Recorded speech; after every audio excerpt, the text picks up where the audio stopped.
All right. Call this meeting to order. We'll establish a quorum. Ms. Barnett. Mr. Roberts. Present. Mr. Hodge. Present. Ms. Williams. Present. Mr. Neal. Present. Mr. Humphrey. Present. You have a quorum. Thank you, Ms. Barnett. We'll stand for the Pledge of Allegiance. I pledge allegiance To the flag of the United States of America and to the republic for which it stands, one nation, under God, indivisible, with liberty and justice for all. Thank you, everyone. We'll move on to item number 2, adoption of the agenda. I'll entertain a motion to adopt the agenda. Second. It's been moved and properly seconded that we adopt the agenda. What's that? Yes, so actually, it's for discussion, so there's one item, you want to mention that? The request would be that personnel items move to exec session on the consent agenda to discuss a personnel matter that's appropriate for consent, for executive. So the chair will recognize that we adopt the agenda moving item 4.02 personnel actions to exec session. All right, can I get a second on that? Second. It's been moved and properly seconded that we adopt the agenda with the amendment of moving 4.02 to executive session. All in favor, aye. Aye. Opposed, same privilege. The ayes have it. Moving on to public recognition. And I'll just introduce, at this time, I'd like to introduce to the board and to members of the public, Mr. Chris Trainman, Elementary School Collaboratives, Lead Director of Communications. Chris had previously served as Director of Communications at East Baton Rouge School District before moving to St. Louis, where he served as in the nonprofit world. Chris is excited to jump back into the world of school district communications, where children are at the center of the work. If the board has any questions at the conclusion of this brief presentation. Just want to make a brief statement real quick. I'm very excited, as Dr. Terry explained. I've got some history and experience in communications, especially in the education communication where I just feel like I'm home. And I just wanted to thank the staff. And so, third day, so I'm very excited. We did have one recognition tonight. Dr. Netra Taylor, principal of Barack Obama Elementary School, was recently selected as a recipient of the Beyond Housing 24-1 Community Trailblazer Award for her leadership, service, and commitment to youth achievement. This resident-led 24-1 community service, community conference advisory committee selected awardees for a very rigorous voting process. The Trailblazer Awards are dedicated to individuals for their efforts to build a 24-1 community. The 24-1 community vision, developed in 2019, defines the hopes and goals of residents, parents, leaders, and students who reside in the 24-1. The vision outlines 5 core areas for impact: community unity, economic opportunity, neighborhood safety, community vibrancy, and youth achievement. Dr. Taylor will be recognized for her accomplishments at a luncheon honoring the recipients on October 6th at the UMSL Millennium Student Center. I would like to congratulate Dr. Taylor.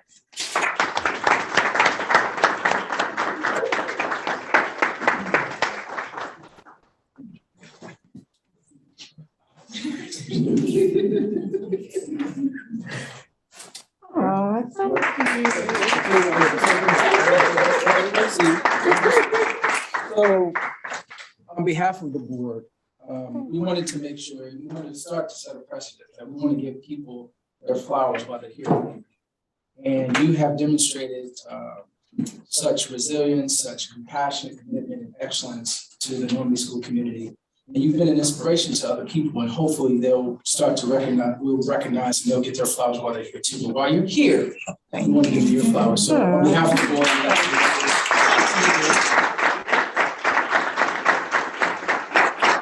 would you like to say something? Thank you.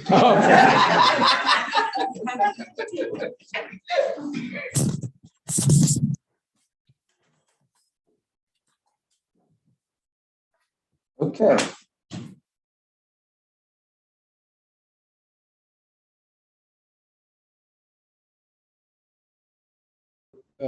recognition and comments, we have a representative from the municipal partnership, Mayor Brian Jackson. Please. Camera. Good evening to the president of the board and vice president, to all board members, and to all those educators and stakeholders. Good evening. Those of you still didn't speak to me, good evening. We bring you greetings from 24-1 Municipal Partnership, where I am the vice chair. Mayor James McGee is the chair. We are working collaboratively as 23 cities in one school district to do some major things. I was just on a call with Washington, D.C., who is still impressed with what we are doing in 24-1. There's nothing like the 24-1 Municipal Partnership in the nation. And everybody we talk to, from California to New York, from Texas to Detroit, are impressed as how we go about to do our work. In saying that, we are collaboratively doing things on multiple fronts, to prepare ourselves for the things that come as it relates to ARPA funds, infrastructure monies that's coming down, trying to make sure that we get our fair share. We are working together with Senator Brian Williams in a great effort of doing the major work that's going to be done on the UMSL campus.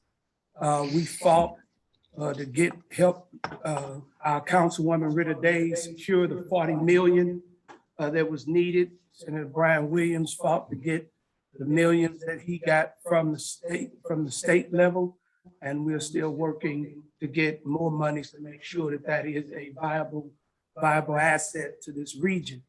Having said that, and talking with DC this morning, one of the things we're looking at bringing a lot of innovative things to the footprint, including jobs. The jobs and families don't move into communities that don't have a good school district. And so we need a lot of effort to go into, as we did before, bringing our school district back where it needs to be.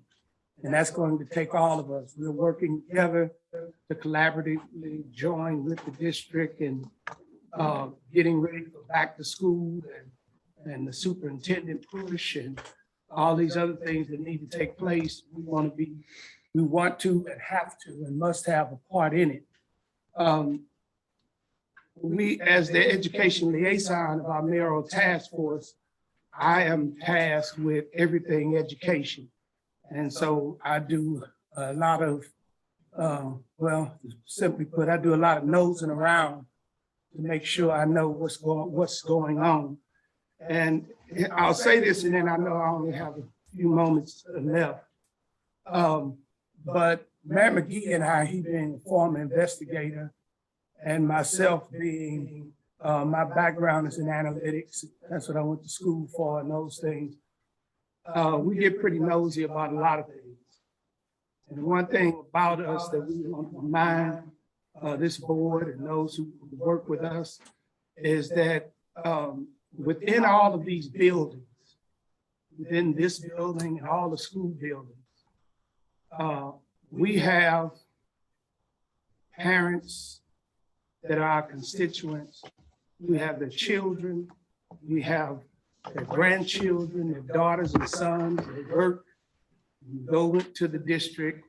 And so there's nothing going on in any building that we are not privy of. And there's been some troubling things that have come about. I'm gonna say this, and I don't mean it to be ominous. I don't mean it to be ominous, but be aware and be concerned about this. We don't need any secrets anymore. We need to be above board and transparent about the things we do and how we go about our business. We're asking that an audit be done. We requested that a long time ago. It has not moved. I believe we sent a letter asking you to get the audit done. I don't know what the drag on it is. So I'm not speaking for me. I was sent with this information from our chair, Mayor McGee, is that we expect that letter to be sent post haste. And if not, Mayor McGee is gonna throw me in the front seat of the car and we'll be at Nicole Galloway's office on one morning. And I know he'll do it. If there are any secrets here in Normandy Schools Collaborative that you have, or anybody on this board have, there's no such thing as a secret. If it's done in St. Louis and you told it to anybody, it's gonna get back around to us. We have some issues that are very troubling. We're ferreting them out now. We're glad to see some of the individuals, bad actors, some of them are gone, some of them are still here. You as a board have much work to do. And if we are not willing to do that work, then it's probably not the work for you. But we have much work to do in cleaning up our school district. While people are parading around, spending the district's money, it troubles us as elected leaders that we have teachers spending thousands of dollars out of their own pocket to make sure that kids have the things that they need. We asked about this. It was supposedly investigated, and we were brought back some information, and later had a teacher stand up in one of our meetings and say today she spent $3,200 out of her own pocket to date for the school year. That should not happen. When you got people doing all these things that have to do with money. And I don't know where you got the Fiji water from, but if teachers spending money out of their pocket, maybe you ought to have a bottle of spring water like I got, or somebody else buy that, because that ain't cute to citizens. And in a struggling school district, when you're living lavishly, or even the appearance is everything. People's perspective is everything. And some of us need to take a hard look at what we do. They think it may look cute and make you feel important. If you got teachers spending money out of their own pocket, and you got people taking trips, you got people buying stuff that they have no business buying with district money. And I don't want to bring all of the laundry out in front of everybody, but I do want you to be transparent and start to investigate these things. If money was spent out of this district, this man right here, Pusa Terry, had better have an answer. This board is supposed to demand of him an answer. And if he can't give an answer about money that's been spent, then he should respectfully step down as CFO. There's not a dime that should be spent that he shouldn't know nothing about. And right now, we're getting reports that they can't find this or they can't find that. That's unacceptable. Now, it has to be unacceptable for the board before it means anything. Now, I want us to work collaboratively together. Our chairman, McGee, wants us to work collaboratively together. We're gonna have to do that in a transparent way so we can help these kids. Nobody's gonna bring anybody in a school district that's not working, that's not functional. And you know, we're gonna keep trying until we get the right people on this board, fight for the school district, fight for these kids, get talented teachers and talented leaders in place. Some of the people that's here for a check, they need to go. I'm not speaking just for me. I'm speaking for those who I represent. So I don't quiet myself or try to be cordial when I'm trying to help these children whose parents are calling us, whose teachers calling us, union people calling us, calls that we've never got before. We believe we have some people on this board now that can help move this forward. If there are any secrets, y'all need to get in a room amongst yourselves and just lay the secrets out on the table, because it's gonna come out. Whatever it is, it's gonna come out. And God forbid that your secret come out in public, because that's not gonna look good. It's best to come out transparently. Let's get it taken care of. Let's move on. And let's get this district back for the kids. I yield back to the chair. Sorry if I upset anyone. But it is what it is. Thank you, Honorable Mayor Jackson. We appreciate your comments and your commitment to the Municipal One partnership and the commitment to the Normandy Schools Collaborative. Any response from the board? Hearing none? Okay, thank you. All right, moving on to item number 4, items to consent, for consent. There are items, item 4.01 with the exclusion of 4.02 that was moved to executive session through 4.11. I'll entertain a motion to approve the items for consent. So moved. It's been moving and properly seconded. Is there any discussion? Hearing none. All in favor, aye. Opposed, same privilege. The items for consent are approved as presented.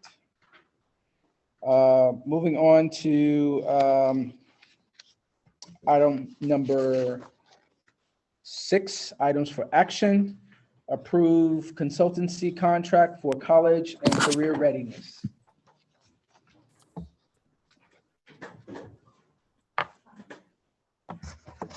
Good evening, Joint Executive Board. I'm Dr. Nakia Douglas, and I'm here today to request approval to hire a contract on a as-needed basis for our college and career readiness. With the departure of our director or lead counselor, it leaves some holes as we fill in the gap for our new team. Most of our counselors have 1 to 2 years experience. Ms. Shonda Gray has worked in our district before as a college and career readiness counselor. She is certified by the state of Missouri for secondary and post-secondary college and career readiness. I recently wrote the grant, our Perkins Grant, which is our college and career readiness funding, and it was approved on the 29th of June. The due date was July 1st, but we got it in before. So in transparency, we need someone to work on compliance because I can't write it, do the compliance and all those pieces. There has to be someone in the middle of that to help support and make sure that we're keeping everything clean. All the guidelines and regulations of the grants are being met as we report it to the state. So I'm asking that she be hired to support our new counselors who have 1 to 2 years of experience. She support grant compliance and career service coordination on an as-needed basis for the 22-23 school year. You have a copy of her resume in your documents that Alex was sent to Alex today. So just I'm asking for consideration. The contract will be less than $10,000 at a rate of $65 an hour to consult. Thank you, Dr. Douglas. Any questions before we move on action? Dr. Douglas?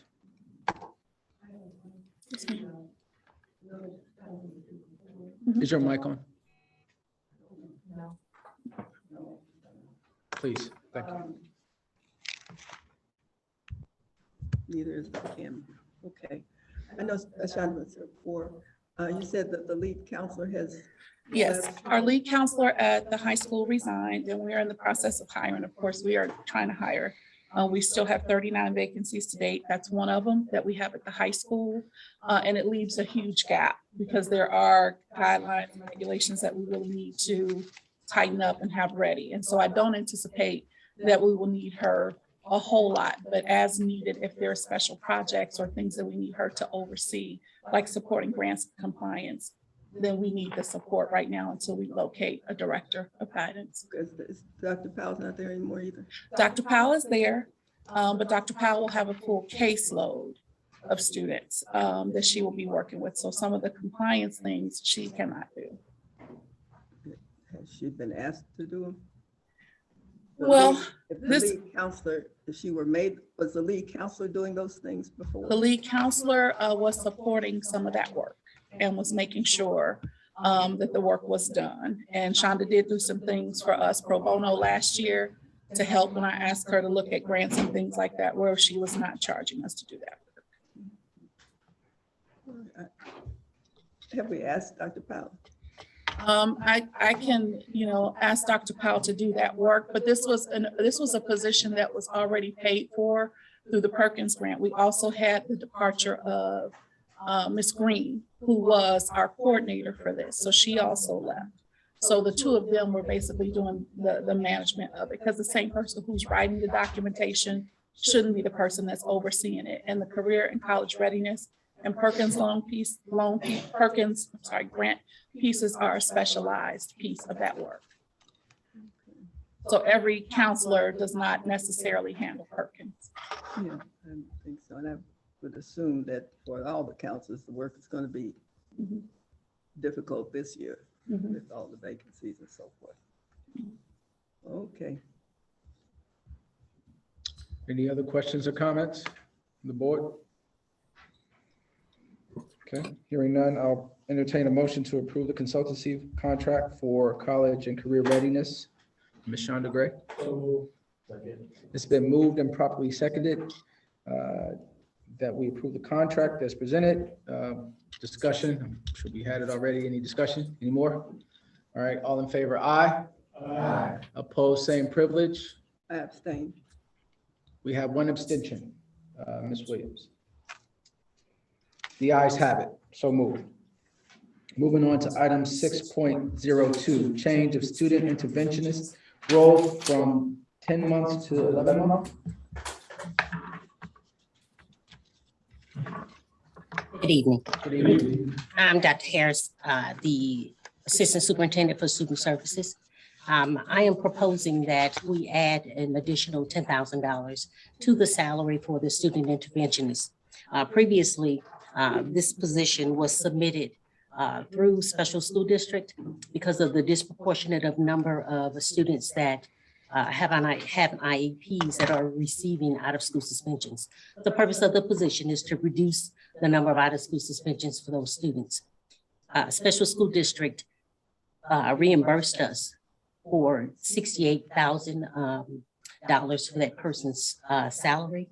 That person initially was proposed for attending care teams, coordinating with the counselors on the student referral process, provide additional strategies for teachers to use in the classroom to monitor intervention programs. And one key thing was that person was to collaborate with the director of special programs. Well, previously I was the director of special programs. That position is not being filled.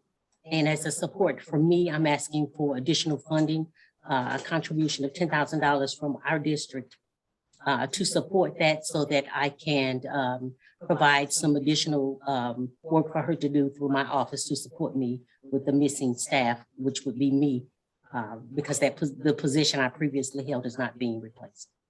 Just a point of clarity, this is a grant from special school district employers here. We were unable to fill the position until later in the year, so they did not actually reimburse the full $50,000. That was about the amount that they offered for that, and how much is available for this coming year. I think we will spend $15 or so of that. Just a point of clarity. Yes. So this position, generally, when the district is found to have a disproportionate number of students receiving out-of-school suspensions with IEPs, special school district provides resources for us, a resource for us in the form of a grant. And so instead of us buying materials, I asked for a additional staff member for personnel, and they granted that. And now, because I am losing a staff under the department, we like to soak up some of the work and some of the responsibilities and duties with this personnel. She is here. This person has been in the district for 17 years, started out as a long-term sub, went back to school, earned her degree, undergrad degree, bachelor's in education, has a master's in administration. She now serves at the high school as a department chair. She's done a lot of leadership at the high school. She's been highly recommended by Dr. Douglas, a previous principal, and also by Ms. Robin Box-Williams, who's another previous administrator for her. As a additional point of clarity, I would like to attest to having reviewed the list of responsibilities, duties, and tasks assigned to Dr. Harris as the Assistant Superintendent of Support Services. And she is indeed correct that she is taking on a heavy lift, and she is to be applauded for her endeavors. And I'd like to say that thus far, she has shown tremendous character and perseverance in meeting the needs and challenges of those tasks. So I'm inclined to support what she's requesting. Thank you. Any other comments or questions from the board? Ms. Williams? Yes,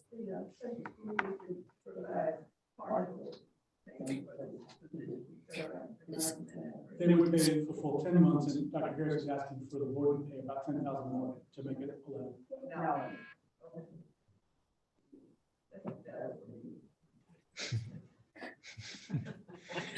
Any other questions or comments? Okay, thank you. thank you, Dr. Harris. With that report, I'll entertain a motion to, for approval of this particular item for action. So moved. It's been moved and properly seconded that we approve this item. Any other discussion? Hearing none, all in favor, aye. Aye. Opposed, same privilege. The ayes have it. Moving on to item 6.03, discussions of Project Phoenix. Good evening again. Good evening. We have some additional copies just in case people want to take a look at the full project proposal. Well, it's a good name. Came up, what, blame this guy.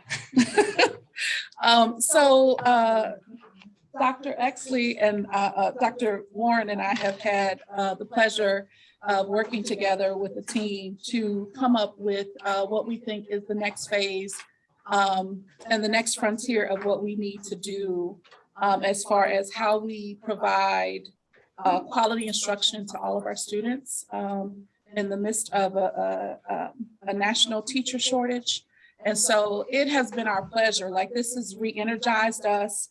We had an opportunity to put together a design team, which included Mr. Humphrey, Barb Champagne from Special School District, Dr. Tiffany McConnell, Andrew Miller, Kate Kane, who works in our curriculum department, Jill, who is one of our technology people. I'm not going to try to butcher her last name, and Dr. Floyd. And so we were trying to look at what we had, what we can do. We certainly know with the national teacher shortage, we're not going to get 40 teachers coming through the door. And we know that our kids are showing up in 6 weeks, whether we have teachers or not. And so we came up with this project as a way to try to cover and fill in some of our holes, how to be fiscally responsible, and put together pieces so that our kids were getting equitable access to quality instruction every day, whether we were delivering it in person or virtually in a classroom with supports. So I'm going to let Exley jump in and talk about some of the pieces that we consider. Awesome. Thank you, Dr. Douglas. Good afternoon, board. Good afternoon. Absolutely glad to be here today and everyone that's here at this time. When I designed schools, I used the 3 A's of school. You can go back to the original slide. Yeah, go back a slide.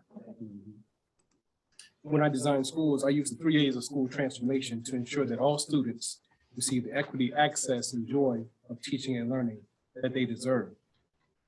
The access part of the 3 A's, you see aspiration, access, and advocacy. The access part is aligned, keenly aligned, I should add, to Project Phoenix, which we hope is the answer to the 21st century needs our students and community needs. Next slide. So, for 1 second, I'm not seeing the transition on my screen, and so the folks that are online watching may not be able to follow also. Okay, Thank you. I said the same thing. I was just saying the same thing. Yeah, sure.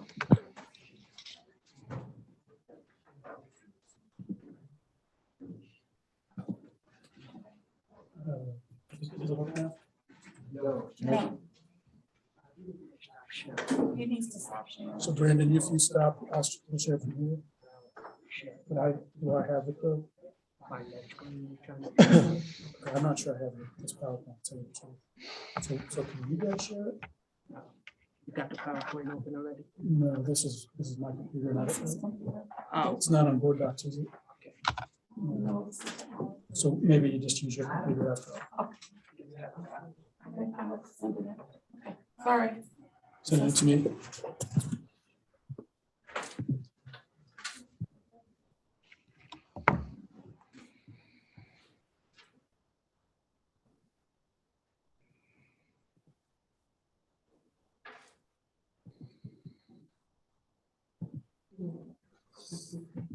Okay, I'm refreshing.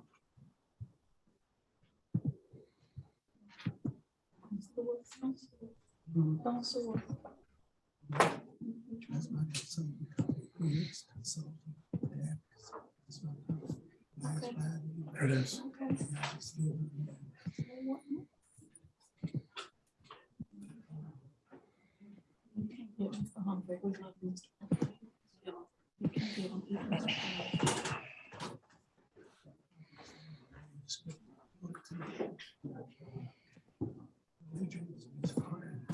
Is it up now?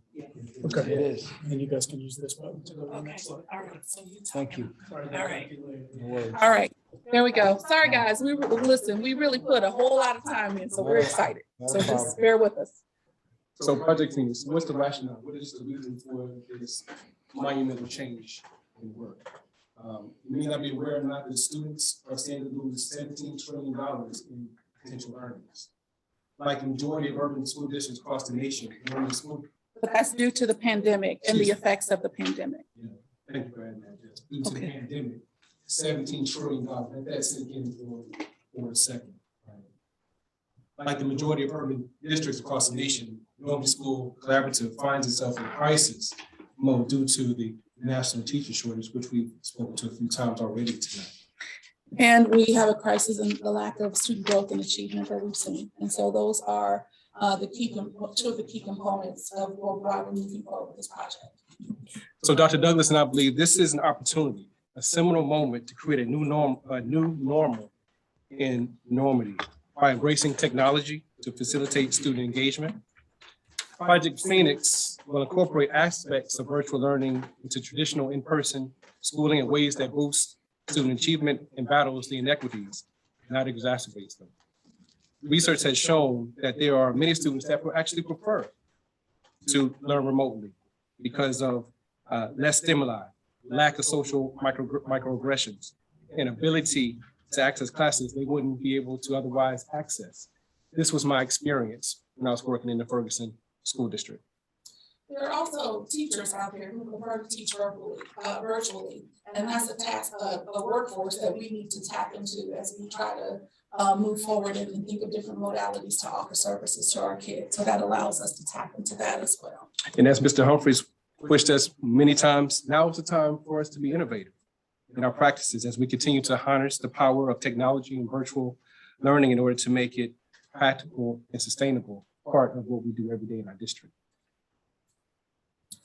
So our current reality is that we have 42 teacher vacancies to date. Like we've had 2 filled, so we have 39 teacher vacancies in our district, and those positions are in math, biology, ELA, 3rd grade. And so we did a little bit of math and thought about the number of vacancies that we had this year. So if we have 30 teacher vacancies and we took out the support roles that are in those 39 vacancies. And so if we have 30 teacher vacancies, people who actually teach students every day, times 25, which is the estimated amount of students in a class without access, that's 750 students that don't have access to a high quality teacher or high quality learning. And so that is a total, talk to me about the total number of classes and class hours or subjects that kids are missing is almost 3,000 classes or hours of instruction. And so 30% of our students had no teacher at grade level. So they were taught by substitute teachers who had, possibly no college degree or 20 hours or whatever to get training to get into the classroom. And then we had 36% total of our students who were taught by teachers who may be degreed, but were not certified. So just picture that for a moment. You walk in class, most of the parents are here. I got a biology class, and a biology teacher. Third grade, child is in third grade, no third grade teacher, right? First grade, child is in first grade, no first grade teacher. We're supposed to be getting a facts class in high school, no facts teacher. So just picture walking into that as a child walking in there and then literally an adult from off the street that's providing or a warm body there for the day. And you think about the rigor and expectation that that's even requiring the EOCs that students need to graduate, the lack of equity and access that our students did not receive. Right, and if we're looking at the cycle of continuous improvement that's put forth in MSIP 6, we have to be able to grow our students. So if our students are sitting in classrooms year after year without access, they might be there might be a person there, but if they're without the quality instruction, because there's a substitute teacher, and we value our substitutes, we love them, we need them, hear us saying that, and we welcome them. However, we also know that there is a difference between content knowledge and a difference between pedagogy and in spaces where kids need a teacher who is lacking both of those skills. So our challenges. So the challenges that we put forth were the lack of quality instruction, the need for job-embedded professional development for our new and inexperienced teachers.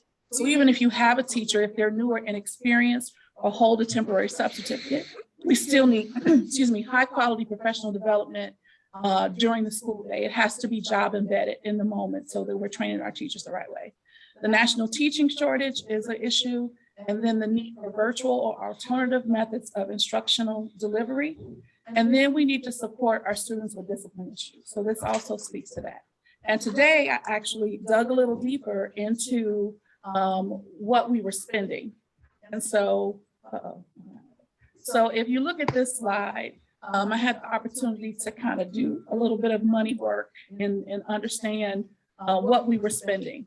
So what I will say is that in the past year, we used Connections Academy, we used Edgenuity, we used Edmentum, we used Launch, and we used the Missouri Virtual Academy. And so the place where we spent the most money was Launch, right? We spent $200,000 on Launch. We had 49 students who were enrolled in that program. 90% of our students did not earn a credit in those classes. So when we send our kids to Missouri Virtual Academy or Connections Academy, as a district, we still have the responsibility for their growth, their data, and their failures. So whether or not we address it and we jump into it, even if we send them other places, it's still our responsibility to make sure that those students make adequate progress, and the state holds us accountable for all of those students that we sent someplace else. So when we were trying to come up with this concept, if we're going to be responsible, we as a district need to begin building the infrastructure. School is never going to look like it once did pre-pandemic. And it was starting not to look the same as it was when we were children before the pandemic. And so we have to continue to come up with these alternative ways or systems that we can build to sustain ourselves so that we don't consistently see $500,000 going out the $500,000 going out of the door with no return on investment or very little return on investment. So I need to go backwards. Okay. So we want to talk a little bit about the goals that we wanted to set up. So we set up SMART goals, which SMART goals, they're measurable, they have a timeline, all of those pieces. So we wanted to increase our student proficiency in math in grades 1 through 8 from 17% to 42% by May of 2023, as measured by IRA. We feel like getting a high quality teacher to transport into a classroom, maybe at another school building or whatever, whoever our star math teacher is, we want every student to have access to that quality instruction from that instructor. We want to see an academic increase in our ELA from 23% to 50% by 2023. And we know there's some goals that we've set, but we wanted our goals to be a little bit higher because we really feel like if we can set the system up correctly and continue to work the system, that we can really make an impact and make a change for our students. We also want to reduce the use of outside vendors to provide virtual instruction by 65% by May of 2023. Because we are in the building phase, this will take us 3 years to probably be free of our reliance on outside vendors. But if we start the process and we start building our own systems internally, we feel like we'll get there. So when our families come to us and they say that they want a virtual option, well, we have our own virtual option. It costs about $11,000 per pupil to send our kids into a virtual option. So if we have 100 kids going to a virtual option, think about what that costs us. So you jump into, because I wanted, the reason why I think set 6 here is because you gotta think about implications. This is bigger than just covering classrooms, right? This is making sure that we have quality teachers in front of our students. It doesn't matter if they're at or if they're at to get quality instruction. And it's about making sure that they're college pro ready, making sure that in 6.6 is about making sure that it's continuing improvement for all schools and examining the practices. And making sure you have a strong focus on individual student growth. So you see the SMART goals. We feel with our experience was more access to my master teacher I would provide students to greater data. And you see the data charts in the back of the practice, the actual virtual experience data, how students move over time. Right. And so we have some options before you that we put in, and I know that there's one option already up for consent. So option one, we have leads that work through our C&I department, and they've been curriculum leads. And so the option for that was to move them all back into the classroom full time. Now, the pros of that was that it would fill some of our openings, but it's still, the cons were that it still would not cover every classroom. These are people who have made forward movements in their career. We didn't want to create a space where people decided they didn't want to do this, or they, would move on to other districts, because right now it's a teacher's market. Teachers can go and negotiate because everybody's desperate at this point.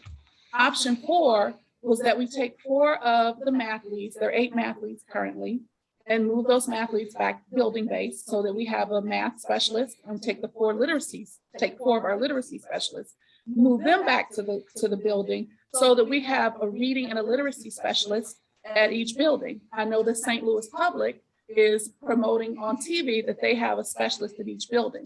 We want to feel like we can do the same thing.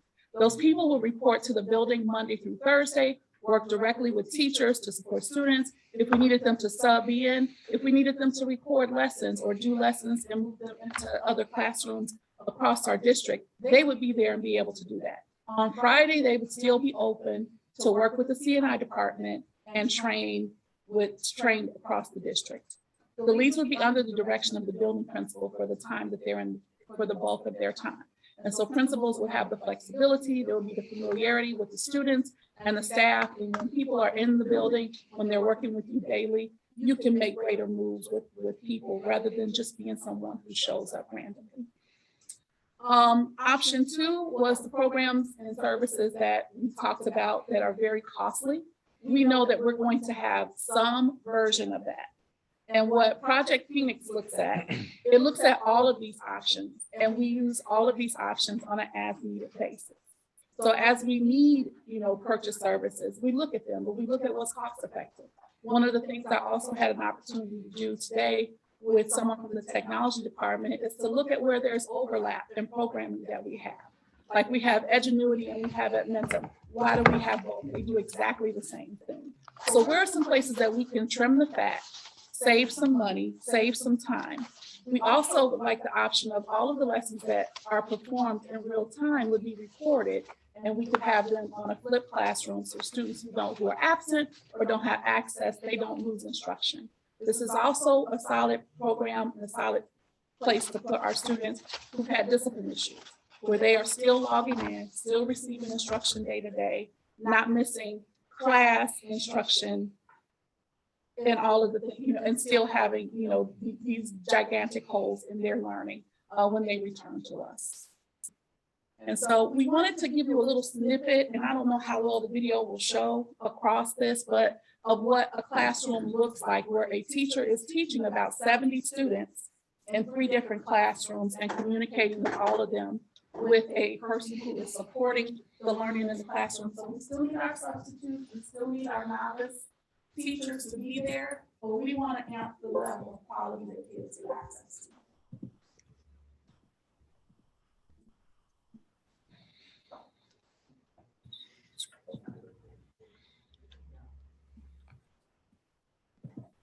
Change the screen share.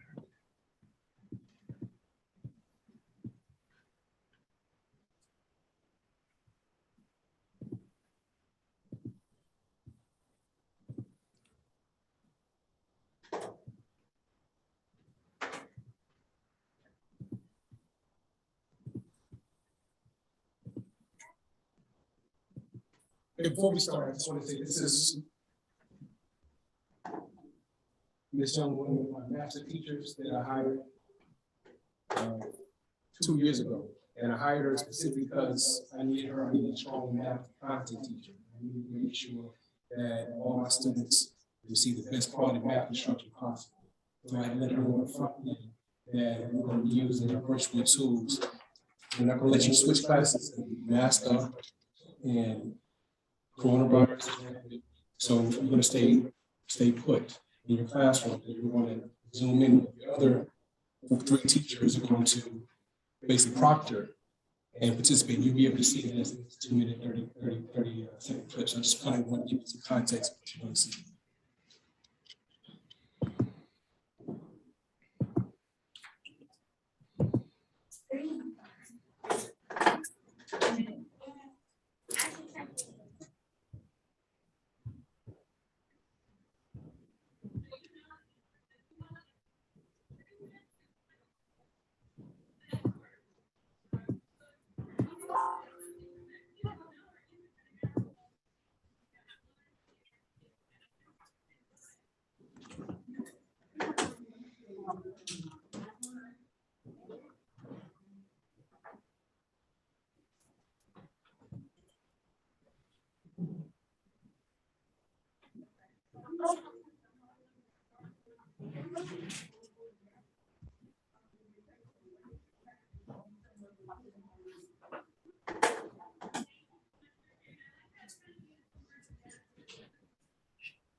Okay, so the fraction, like that fraction, do you mean like your answer is more than 1 or less than 2?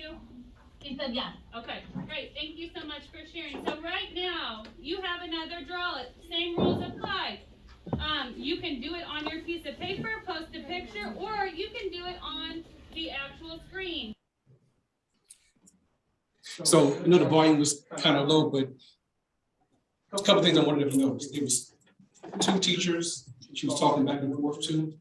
The student helpers that you heard talking was in another classroom as well.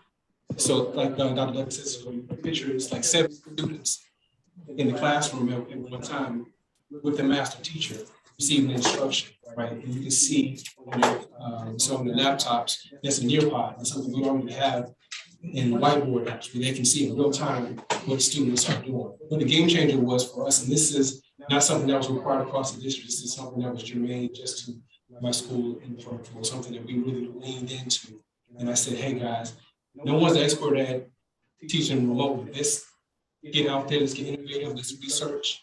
So this is a product of some of that effort. Once we discovered that we can get feedback in real time, what students were learning and engaging, it was a game changer for us across the school. So we really could get clear, we do small groups, we do breakout sessions with students with IEPs, right?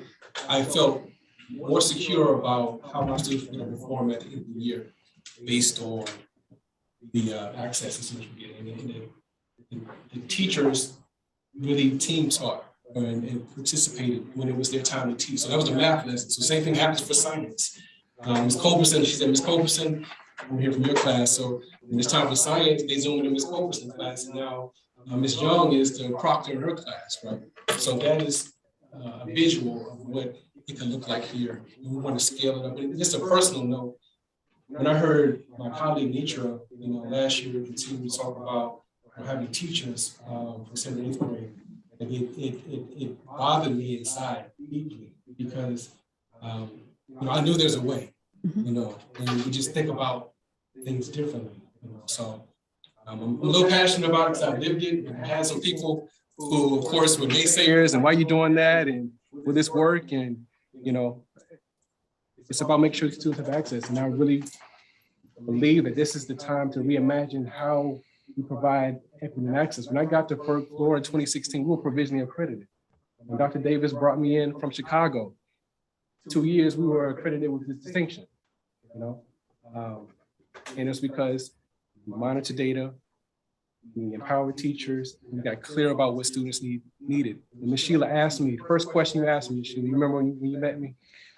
You said, what did you think about the data? My response was, nothing wrong with the kids' brains. They just need access, right? They just need access. And this is what this is about, is providing access. That's right. And so here's what we know for sure. It's very difficult and unlikely that we will be able to fill every teaching position that we have. As I'm transitioning out of the high school, it's not lost on me as I continue to work with the principals and the assistant principals there, that we're receiving 8th graders who was in a classroom with a substitute teacher all year. And we have 80% of our 8th graders who are going to high school who are 3 or more grade levels behind in reading. This is a way for us to get proactive about addressing the gaps. For many, many years, kids have been taught by subs or not, but it's starting to catch up with us. And students are coming to us with bigger holes than we can fill in the time that we have. So we have to have some urgency and some momentum about changing up how we do things and how we use the existing personnel and our existing resources to try to get around this thing, because whether we like it or not, kids are going to show up. And the question is, what are we going to put on the table and how do we make sure every student has access to high quality instruction? Mr. Humphrey, you've been a part of this team. Anything you want to add or say? Well, I think from my perspective, and I've shared it with the group, and I've also shared it with some board members, during the time they worked on this project, the level of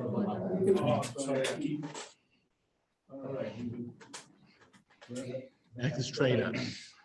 During the period of time that Project Phoenix was being developed, I saw a level of synergy and energy of educators that I had not seen in a while. Not only that, some of the individuals that have participated in the work also said that they left with a renewed vigor, because we left from the administrative retreat.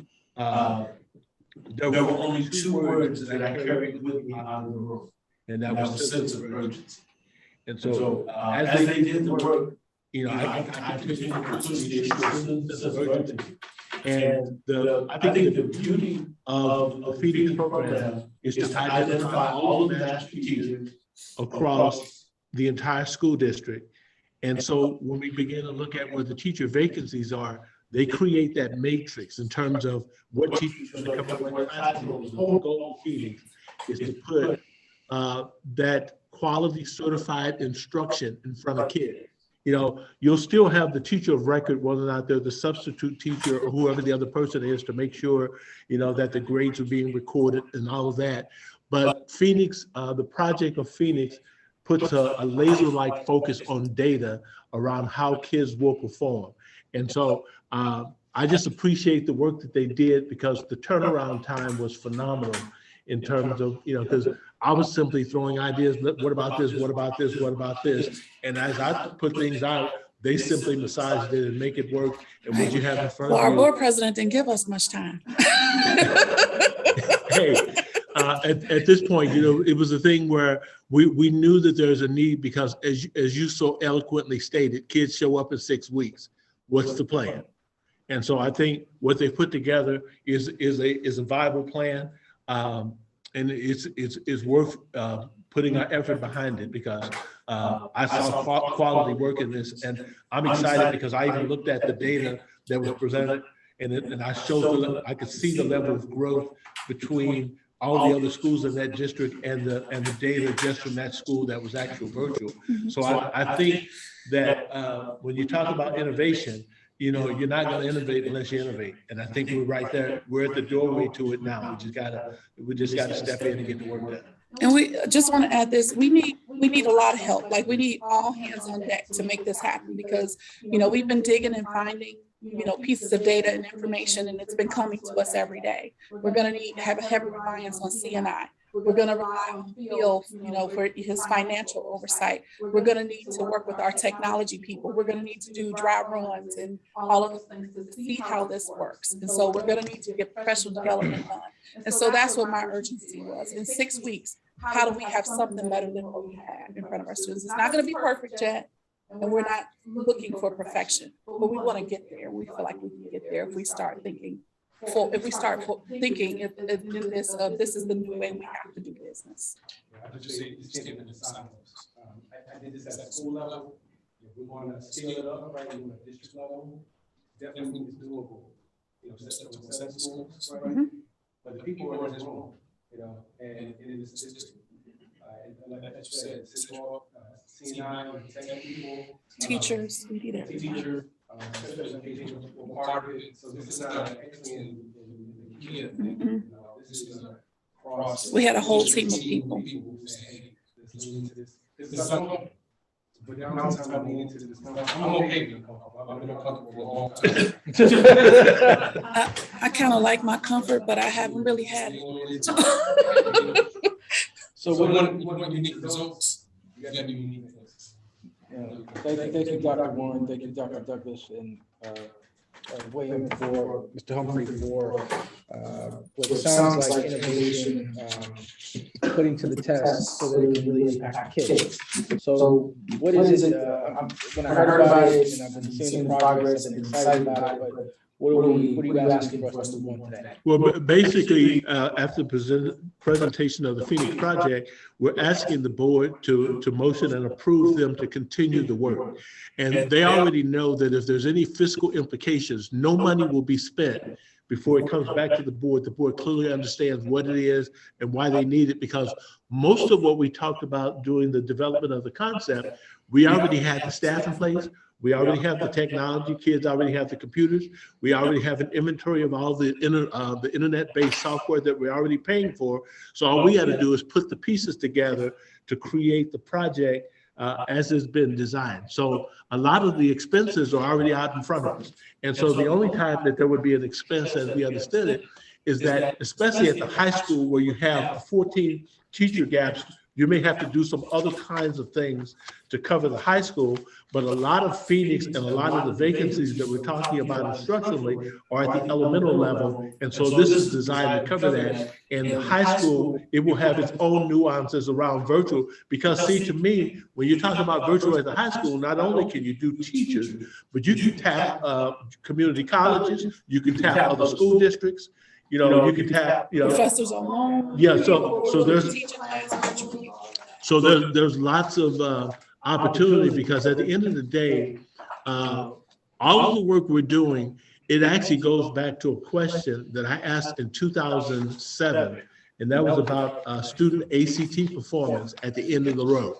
And so we have an opportunity to really do some innovative things. So when kids get to the end of the road, they're taking ACT, we can look to get some better outcomes, because to me, it's troubling when we have kids that are in multiple grades behind in learning, and we have to be very laser-like focused around how we're going to address that to begin, because even if on a good day with the best instruction, you're going to get 1.5 years of growth from a student, but if they're already 3 years behind, you get 1.5 years behind, they're going to be at least 1.5 years to 2 years behind after you do that. So innovation and how we drill down on the data is going to be critically important to how we make the kind of gains that we need to make. And so, as I said before, we're simply asking, based on the preliminary work that they've done, that the board will simply approve the Phoenix project and allow them to continue to work, because they got a lot of work to do in the next 6 weeks to begin to start a rollout.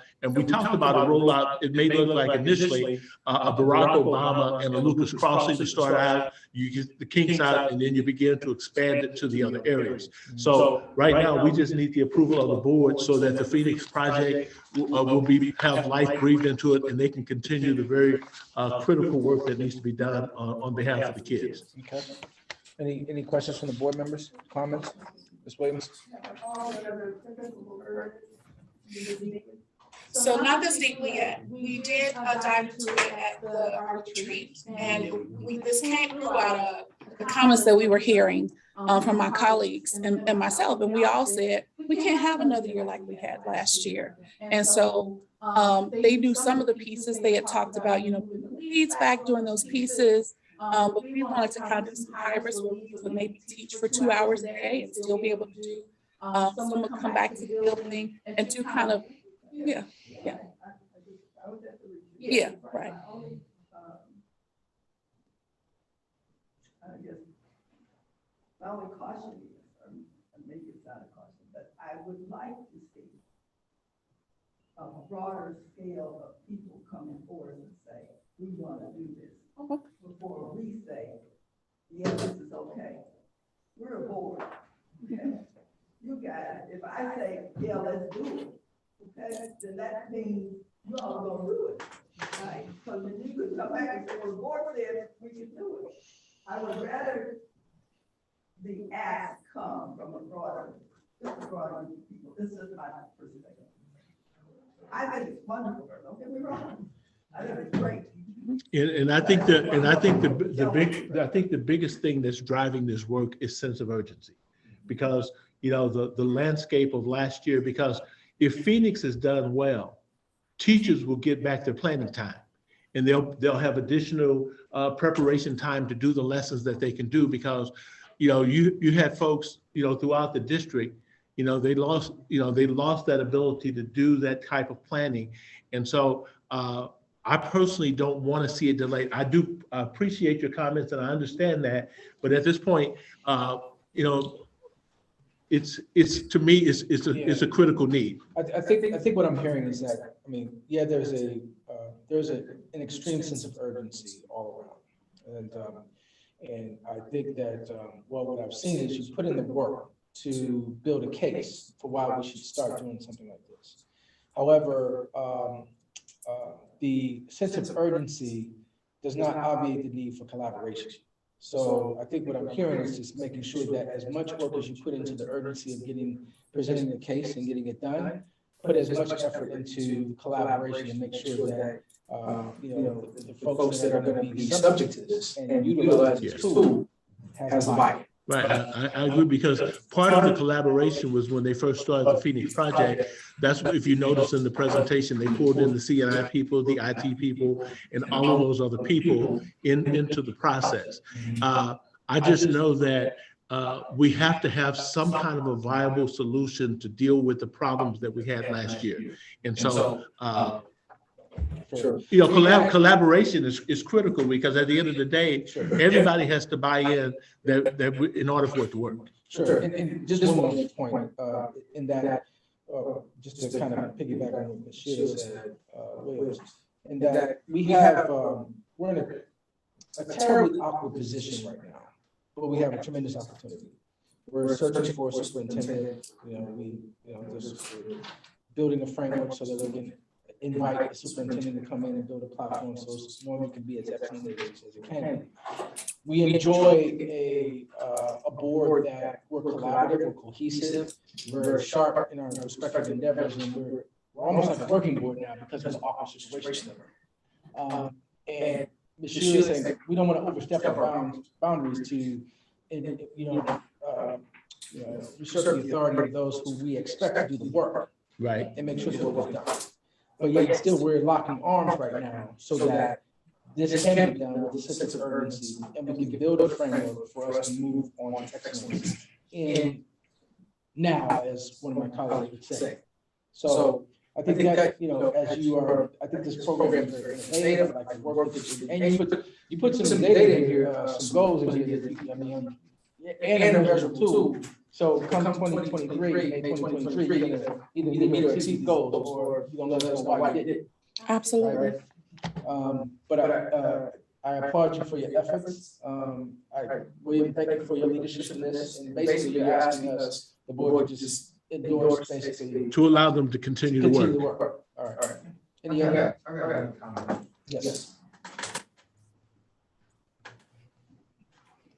I'm super excited for 1,000 different reasons. In a hopeless situation, y'all have come up with hope. They say that necessity is the mother of invention. We've waited a long time for this kind of invention. As you mentioned, even before the pandemic, we needed to figure out how we were going to flip the classroom and make education more effective. What you've done is you've improved upon a concept that's been floating in the air for a long time. There's so many things to love about this model. One is that it's empowering our own folks. It's investing in our teachers. It's uplifting our masters and teachers. It is collaborative in nature. It is what we have to do to help ourselves. We're not going beyond ourselves before we look internally. There's so much potential in leaning into this discomfort. This is what innovation looks like. Just as I was writing down that change is uncomfortable, I've been uncomfortable with this Phoenix project since it first came out. There's a lot of questions out there, but that's why we pilot. That's why we lean into this. And my last thing is that if we're gonna take a chance in our district, if we're gonna really invest in somebody, I think we should invest in our district. We should invest in our leaders. We should invest in our teachers. And so you got my support. I believe that these two people represent a whole lot of other folks in our district already. And so I'm proud of our leaders for making this proposal and creating this. So great work. Thank you. Thank you, Mr. Hodge. Any other questions, comments? I just want to, if I may, Mr. President, I don't want us to miss what Dr. Douglas is saying about the additional support that she needs from other departments within the district. I dare not say that any of us, while we have prioritized tasks, I don't think any of us have a task that's a greater priority than making sure there's a classroom teacher before each and every one of our kids. So I would just implore the board and ask Dr. Busateri to ensure that whatever support Dr. Warren and Dr. Douglas need to make this happen from the other departments, that they should be gathering in. Thank you, Dr. Petty. So it sounds like the chair will recognize a motion to entertain a motion to for the board to endorse proceeding with this project, and that you will come back with the scope, budget, and timeline for the rollout of this project. Can I add anything about? There's a timeline. There's a timeline in here. Okay. And I added a slide on the PowerPoint where I talked about what we were already spending. So we want to cut off that spigot of money that's going out. If we can invest that internally or cut those costs and not have to purchase so much services. Okay. And we'll flush out a little more, be able to flush that out a little bit more. Okay. On the next, we have a project plan. We'll need to add things to it and things that we haven't even thought about. Preparing our kids for jobs that we haven't even thought about. So I'm sure it'll grow and expand as we go.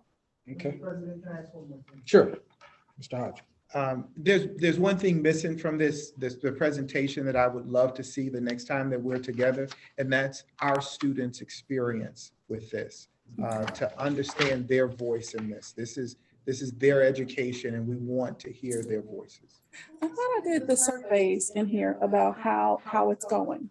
So there is a place in here where I want to survey teachers and survey students quarterly to see what they think, families, parents, and as we look at the progress, have those pieces to share. That's in part of the scope and sequence of the work too. All right. I guess that's my question. Is Feedback from stakeholders. the timeline fair, is something that we say move forward Is that something the board is comfortable with? I think that would give us some guidance. What to do? For the next 2 hours, we'd like to call tonight. Yeah, from my vantage point, I think so. I think it is, but I just don't want us to get into a situation where we need periodic updates on what's going on, not just, a couple of weeks from now, or several months from now, and then, we need more frequent updates. Right, and like I said, I put quarterly feedback from all stakeholders. We want everybody to know how it's going, and we want to share that feedback. From a feedback standpoint, I know that she's talking quarterly, gathering information, but how much feedback does the board want to get? Do you want bi-monthly, monthly? What's your pleasure? I think monthly would be fine, and since you're the chairman of this subcommittee, we're expecting you to provide that information. All right, no, that's good. He will be diligent I'm about sure his he will. role. I'm sure he will. All right. All right. Well, with that being the case, the chair will recognize entertain a motion to approve proceeding with the Phoenix project. So move. It's been moved and properly seconded. I'll ask the question. Is there any discussion? Is there any more discussion? I'm so out of order. All right, hearing none, all in favor, aye. Aye. Opposed, same privilege. The ayes have it. Thank you for your presentation and good luck. All right, moving on to item number 7, items for information, 7.01, IT update. And at this time, board members, I'd like to introduce our new IT director, Mr. Zach Murzov. Zach has served as an IT director at a network of schools in St. Louis in the past. Zach has a vision, which we'll talk about, of all of our IT staff growing and progressing in their jobs, in their role as continuous learners. So thanks for giving your attention to Zach. Good evening. Good evening. Before starting my presentation, I want to introduce myself. So my name again is Zach Murzov. I'm the new IT director. So I've been in education for more than 14 years. I have 10 plus years experience in different roles in IT. Sorry.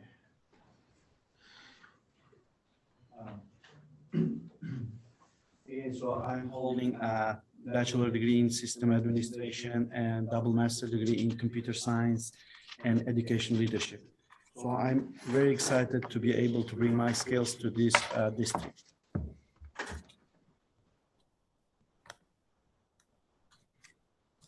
As a IT vision in district striving for excellence, our vision for future of technology encompasses, enhances, and complements the Normandy School collaborative mission. We will work to accomplish with this within a framework of budget, logistic, school, and district needs. To create technology plan that provides the roadmap to strategic alignment of the technology system and functions to enhance all areas. In conjunction to this vision, our technology department's mission is to boost efficiency and productivity in all technological aspects. So as a vision, we will focus on these items as a infrastructure, communication, training, support, policies, budget, system, and tools. So as an initial assessment, you know that I started like a few weeks ago. I jumped into a lot of projects which is going on. The biggest project right now, which is going on right now up and running, this is the project is audio enhancement system for all our schools. I can assure that other than high school, all schools is almost ready. So because it's in high school, because of the construction, it's we have to wait for the east, west, and central buildings to finish. So then we can finish on that ones. And then we will be ready to train teachers and administrators. The second, our project is which we're going to start. It will be the actual second and third. It's related to each other. It's the network infrastructure of our district. It will include the server switches and all type of equipments which is related to technology in our district. So most of them, again, right now we're working with the consultants on our E-rates because some of them will be covered by E-rate and some of them by the district. As already we said that in 6 weeks the school starts, our biggest priority will be preparing Chromebooks and laptops for students and teachers because we want to finalize all inventory that ensure that we have all devices for each student and teachers, so they have all equipment before starting the school. And also we're working with the vendors to renew all our contracts and licenses for that all systems, so they're up and running. So how I said that it's network, our network infrastructure needs updates. So this is some pictures that we have on our some schools. This is how is our network. So we will update this. Hope it will take time, but we're working on it. And also from the teachers the principals retreat, I got some requests and we will try to address on our next meeting with the principals, Dr.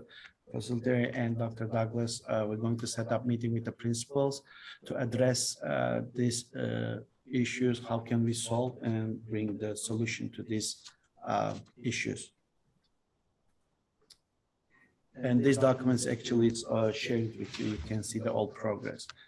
One of the things that we're making decisions, it will be like training and professional learning for IT and plus for the staff. So the first two, the professional developments is like cybersecurity and Coursera courses. It's designed for the IT staff members to like some IT guys can get their certificates and improve their knowledges, so we can internally make grown our own engineers and our future techs. The second one is the professional development for the all staff, which is Miss Jill is working on it. It's Technology Academy and Staff Technology Professional Development Plan for 22-23. And this is how it looks like our technology organization will look like the technology organization chart for 22-23. We have a two team actually. It's one of them is IT infrastructure team and second is IT operation team. So IT operation team will be in our Genius Hub. So the help desk lead and help desk technicians, they will provide help to the schools, and one of them will be dedicated especially for the high school, so the other two can resolve the other tickets for the other schools. For the IT infrastructure team, right now we have a vacant position, so we're trying to fill out that position. Thank you very much. It was. All right. If you have any questions. Thank you. Any questions from the board? Comments? All right. Thank you very much. Thank you. All right. Moving on to 7.02, Transition Committee update. Presentation. Oh. Did I miss something? No, they're just gonna pull up the presentation. Oh, okay. First of all, let me say good evening to everyone. First of all, I want to thank the president for giving me this opportunity to be a part of, this important work as we work through this transition. I want to thank the leadership from the members of the community that are here supporting us in this transition. So I wanted to just real briefly give us an update on the transition committee. I think that it's important to just really kind of summarize what the committee is all about and how it came about. The establishment of this particular committee, as it pertains to my role, really comes out of something that was already here. And what was already here was this regional school improvement team conducting multiple visits. And I really can applaud the president for having the foresight of saying, this is something that's occurring in our district, but yet the district doesn't have a formal response to it. Here we have available to us the professionals at the Department of Secondary and Elementary Education. We have professional development juggernauts like Pat Johnson on this committee at our discretion. And they're pouring into us all of the details and all of the information, what we need to do, how we should be doing it. And there's no formal response from the district. So I thank the president for having the, again, foresight to say, we need a formal response to this. And it's not just something that we respond to verbally when asked, and it's not just something that we respond to in writing. It's something that we have calibrated, categorical, parallel action steps. What are the action steps that we're taking by department, by building, by subject area? What are those steps that we're taking to make sure that we are in alignment with DESE's prescribed continuous improvement process? Why is this important? Because we are aggressively pursuing accreditation, aren't we? Is that not what we're pursuing? So if we're aggressively pursuing accreditation, then shouldn't we be responding to the people that are going to authorize and deliver that accreditation to us? So I wanted it to be clear tonight that the transition committee, as I said as the chair, is not something new. This is not Dr. Petty's philosophy of education that he is somehow bombarding upon the Normandy Schools Collaborative. Everything that the transition committee focuses on is coming directly from information that was readily available and already known by everybody here. Okay? I think that I want to also point out, again, I want to thank Sheila Williams and the president for understanding that as you talk about transitions in the district, you talk about structures, you talk about alignment. These are all areas of focus that will point out to you those characteristics that we should be looking for in an interim superintendent or a superintendent. As we look at and see that we have needs around scope and sequence, pacing guides, vertical alignment of curricular tools. As we look and see that we have these needs and we're going through a transition to address these needs, then that should tell us, ding, ding, ding, ding, ding, we need a superintendent that is going to be able and be adept and astute at navigating his or her way through these types of challenges. And so I thank the president and Sheila Williams and Mr. Humphrey for supporting the work that the transition committee is doing in terms of both of these initiatives and endeavors. It's really could be considered one and the same. I don't really know how you work on the needed transitions in the district and somehow that's separate from the leadership that we should have in the district. I'm not so sure that makes a whole lot of sense. These are unchecked boxes for the transition committee because these are things that we are working on. We've made some progress towards, but we can't check the box just yet.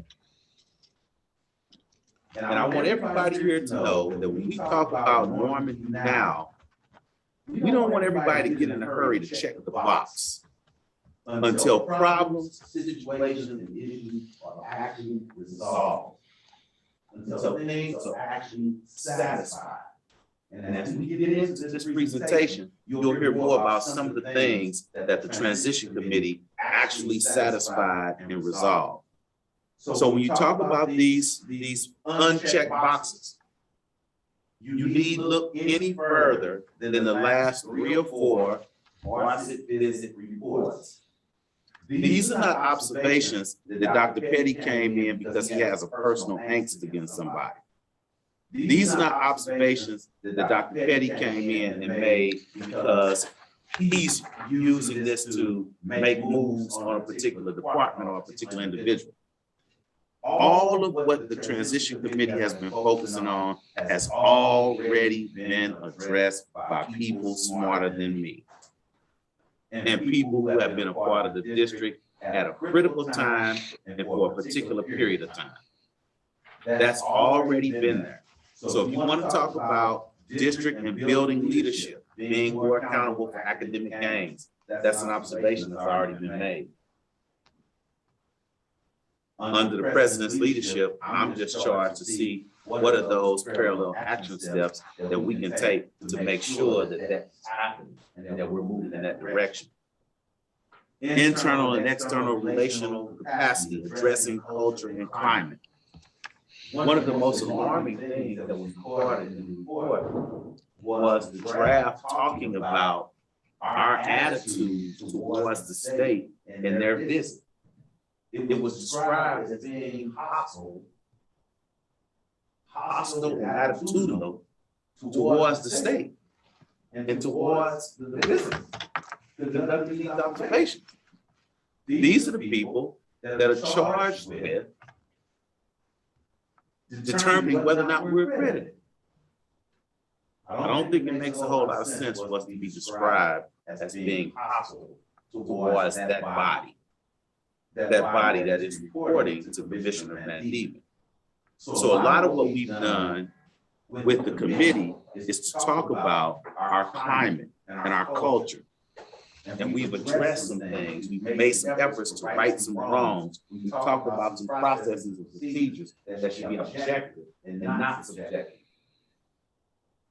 We've talked about following protocols as opposed to following instincts and impressions. You go through the list, instructional support for teachers, wraparound services to students. Big one, curricular needs, pace of curriculum, curricular alignment to the state standards, supporting and unpacking the curriculum. When we talk about Normandy now, we cannot continue to talk about curricular needs, pace of the curriculum, annual scope and sequence. We cannot continue to talk about do teachers have in their possession right now those priority standards that the instruction that they're expected to deliver this fall. Do they have those priority standards? Have they been identified for them based on student performance data? We can't keep continuing to talk about these things and they haven't happened. What I'm here to tell you tonight is that I've had no less than 4 interactions asking for this information. And yet I don't have it. The board doesn't have it. And most importantly, the teachers don't have it. And if the teachers don't have it, then the students don't have it. And this is what this is about. We have to make a commitment here to focus on the work. And the last piece from this particular slide that I want to focus on is the transition committee under the direction of this board has made a concentrated effort to decentralize operations so that we can reflect that resources and expenditures return back to the buildings, classrooms, and teachers where they can have the maximum impact on student achievement. Anybody that objects to us allocating resources so that they have the maximum benefit on student achievement, if you can find a way to object to that, that's concerning. See, it's not about a person or a position. It's about what the data tells us that students need. And because the data is telling us exactly what students need, then as a board and as chairperson of the transition committee, we have to respond to that. And I'm so thankful to some of the people in the room tonight that are responding to those prioritized needs of students. Dr. Harris is here with us tonight. Dr. Douglas is here with us tonight. Dr. Exley is here with us tonight. We have Dr. Taylor is here with us tonight. These individuals are consistently demonstrating their commitment not only to children and their education, but to the North Beach School District. Dr. Floyd is here with us tonight. And so this is what we're looking to do. The movement of the transition committee, the focus of the transition committee, is we've got to put the resources in the hands of teachers. And why? Because the research tells us that the most important factor in whether or not a child learns is the high quality teacher that's in front of them every day. And so that's what our focus has to be. We conducted, again, under the leadership of this president, to date, we had not had a response to the RSIT visits. And to date, we had not had a leadership retreat like the one that occurred on June 22nd and June 23rd. You had, number one, it wasn't a meeting. We literally wanted to have an open dialogue discussion with the leadership of this district. And as evidence that was our true intention, the board directed Dr. Terry to send out an email and solicit from building principals and retreat participants those topics of conversation that they believe would be important for us to discuss as a group. And once Dr. Terry was in receipt of those emails, the directive was given to not change the language, the use of words, choice of words, or anything that was submitted. We want to record what was submitted exactly as it was written, so that whoever sent it, when they saw this topic was discussion, they would be able to look at that list and say, I submitted that. I sent that in. That's what I said. We talk about they're listening, they heard me, they put it on the list. That was the directive that this board gave around this retreat. And what it did for us, we got a bird's eye view of the leadership in this district. We can see different leadership styles from all of the different leaders that are here. And we saw those leadership styles as they expressed themselves, as they discussed concerns, and as they responded to being challenged. Because yes, there were some challenges in that meeting. I'll continue moving forward. I'll continue moving forward. The next slide that I have is some of the changes that we've made in central office. We've talked about district leadership, starting at the top with district leadership. What we wanted to do was look at who's in central office and how can we work with those individuals to make sure and ensure that it's absolutely clear who's on first, whose baby is that, who's doing what, why we're doing it, and how we're doing it. So what we've done is we want everybody to know that right off the bat, we got some title changes. I think everybody is aware of the fact that Dr. Douglas is now the Assistant Superintendent for Elementary, Secondary, and Alternative Education. We know the roles of Sarah Jameson, Crystal Ryder, Cheryl Harris, and also Dr. Floyd. What's important to note about this is that the transition committee is asking the board to support us housing all district employee evaluations in one place. The evaluations, the observations, the communications, all in one place. What that does as we identify who's where in the leadership channel, as we identify those persons, we then are able to identify exactly who's reporting to who.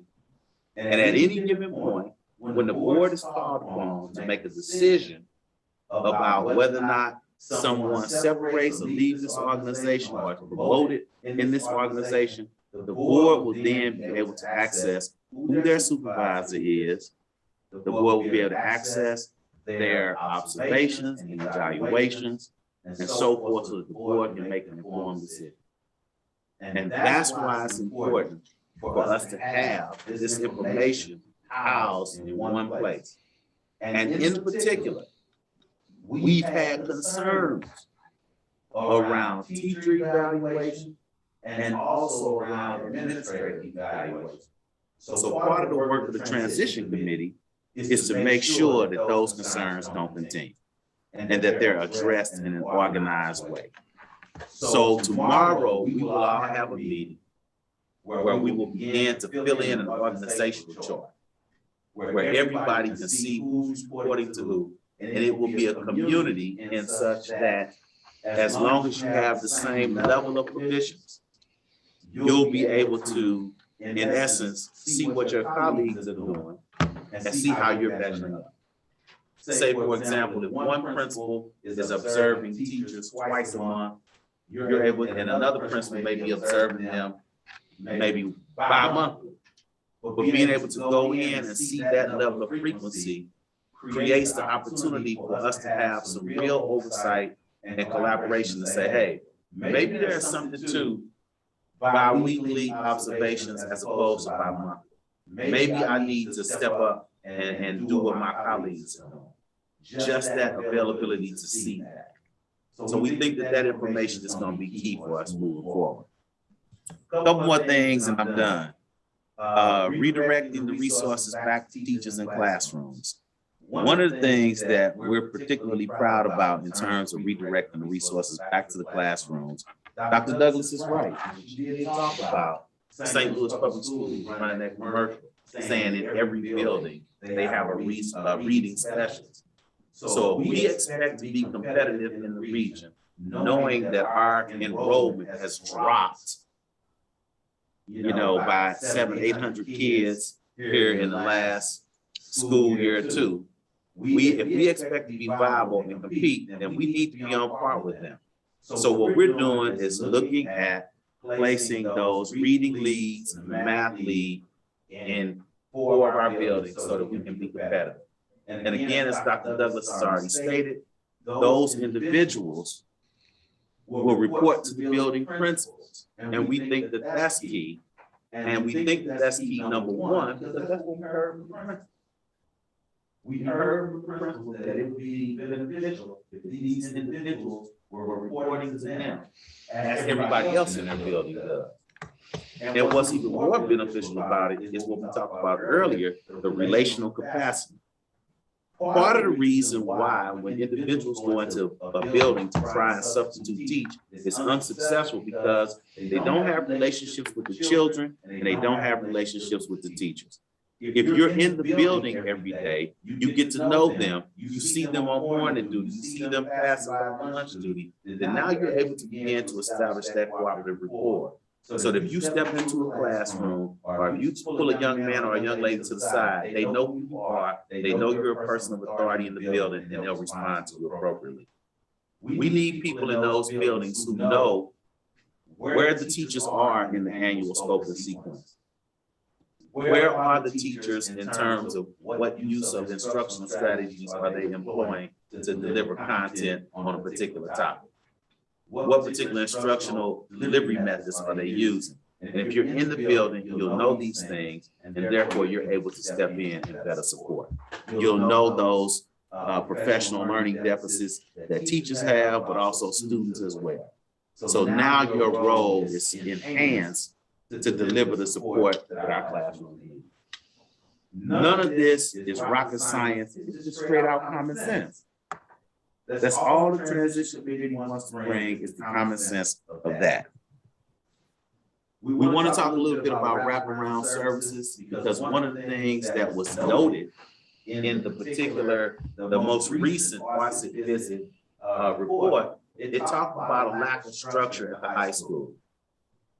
And a lot of people thought that lack of structure or our way of addressing that meant that we devalue a particular employee in their respective role. That's not what we did. What we did was exactly what Ryan Clark talks about in his most recent book. He talks about it's not important just to get the right people on your bus, but you got to get the right people on the bus and get them in the right seats. And so what we've done is created a scenario where Dr. Douglas is the assistant superintendent. And she understands that her role is to allow the leadership of Dr. Stockman to flourish with his team of assistant principals. She's there as a resource and support to Dr. Stockman and his team. And she's there to see in his blind spot with those particular things that she's aware of, having served as a principal, that he may not necessarily be aware of. In addition to supporting that, you know that we talked about our process for having an assistant principal, counselor, family engagement liaison at every class level, for freshmen, sophomores, for juniors, and for seniors. That's bolstered by our work with our partners at Beyond Housing and the 2401 Municipal Partnership. That's bolstered by having a coordinator of wraparound services. And what that coordinator of wraparound services is going to do for us, they're looking at things that comes out of something that our president first mentioned was an app. Why shouldn't our kids at the high school have an app that's on their phone? We know they all got phones. Why shouldn't they have an app that brings up their class schedule, that brings up their calendar, that brings up their grades, that brings up testing dates, upcoming assessment dates? But more importantly than that, through our work with Beyond Housing and our partnership, we want that app to avail to our students. If they start contemplating suicide, there's a button on the app for that. If they're contemplating substance abuse, there's a button on the app for that. And so we want a Viking app that's going to be a real support to our students. This is what the transition committee is about. We're not going to be distracted by any other foolishness. This is what we're about right here, putting together an app where our kids even have job services opportunities. How many people heard about the $5 million job services operation that was just approved here for Pagedale? That facility is going to be online. $5 million will be invested. That facility will be online. Why shouldn't our students be benefiting from it? This is what we're talking about. And anybody that wants to stand against this, what we're doing for kids, they're on the wrong side of things, not the transition committee. Just to wrap this up, because I have to preside over another matter here shortly, and I'll be leaving just momentarily. We're very proud of building the capacity for leadership within the district. That is born out of the transition committee as a directive from our president. We need our people firing on all cylinders. And this is why we have chosen to support Dr. Nakia Douglas in this new role. This is why I'm so thankful to Dr. Taylor for agreeing at a moment's notice to establish an objective committee to address the important work of interviewing principal candidates. And I want to say that Dr. Taylor, in doing so, she established what I would call a bipartisan committee. She didn't put together a group of whole bunch of her friends or people that work at her building. She selected a group of individuals across the district. And so when we tap into that level of leadership that we already have available to us, that's what the transition committee has been about. Because this is something that has not happened in recent years in Normandy. The transition committee is about Normandy now, and it's about doing something different, not the same stuff. So I thank Dr. Taylor and Dr. Hollins and the other individuals that served on the committee. We don't really even know who was on the committee because we wanted to protect the integrity of the process. There have been so many questions about who gets hired, how they got hired, why they got hired. I didn't want to know who was on the committee. I didn't want to know when the committee was meeting. And Mayor Jackson, I didn't even know who was being interviewed or where they were being interviewed or any of that. That was all left to the committee. And so I'd like to say that as a result of their hard work, we have come up with some excellent principal candidates. We have a principal candidate that's an internal candidate, which we're very excited about. And we have a principal candidate that's an external candidate that's going to bring a new perspective to the district. Again, building capacity for leadership. We have Dr. Exley Warren here. He served on this Phoenix committee. We've all talked about the work. The Phoenix committee came out of the leadership retreat that the transition committee initiated. Have we not initiated that retreat and said, we want to hear from principals? We want to know what's on their mind. We need their insight to lead this district. We don't have all of the answers, but I know where to go get the answers. We're going to have this retreat and we're going to listen. And we're all going to be willing to hear whatever needs to be said. And we're not just going to listen. We're going to try to deliver some quick wins immediately. So that's what we worked on in the retreat. So thank you, Dr. Exley, for your work. And we're here to support you as you continue making sure that we move forward with this most awesome task that we have to take on. So we have some quick wins. A couple of the quick wins that I want to talk about with the transition committee. At your leisure, in your time, you'll have a chance to speak to Dr. Pusateri, but the transition committee, by way of President Roberts, Sheila Williams, Harlan Hodge, William Humphrey, and myself, we've all been readily available to Dr. Pusateri by phone, by text, and meeting in person. So we like to believe that what we're seeing now, the movement that we're seeing, is because his leadership is bolstered by a brain trust. And he can tap into that at any time. We have responded, you've all seen the emails. We've responded to multiple emails for employee complaints about a number of different things. Tuition reimbursement, salary issues, placement, leadership retaliation. And to the credit of this board, with the support of Sheila and Ron and William and all you guys just saying, yes, Chris, let's get it done. We were able to respond to every single concern and complaint that we had and resolve it with the exception of one. Every person that emailed the board, emailed us about a complaint, the issue, even students emailed Mr. Hodge and I protesting a long-term suspension. And we were able to work collaboratively through the administrator in charge and work with those persons in central office. Dr. Remember that one? We worked with that suspension and we resolved it. That's what the transition committee has been doing. We got the fall professional development calendar amended to meet the needs of teachers, uniform policies and issues resolved for early childhood center, as well as we got it resolved for the high school. We have Dr. Douglas who stepped out. She's already working on supply orders for all of the buildings. We made her the point person to start ordering supplies now, stockpiling them, housing them in a place so that we have supplies, and that our Mayor Jackson talked about won't be an issue.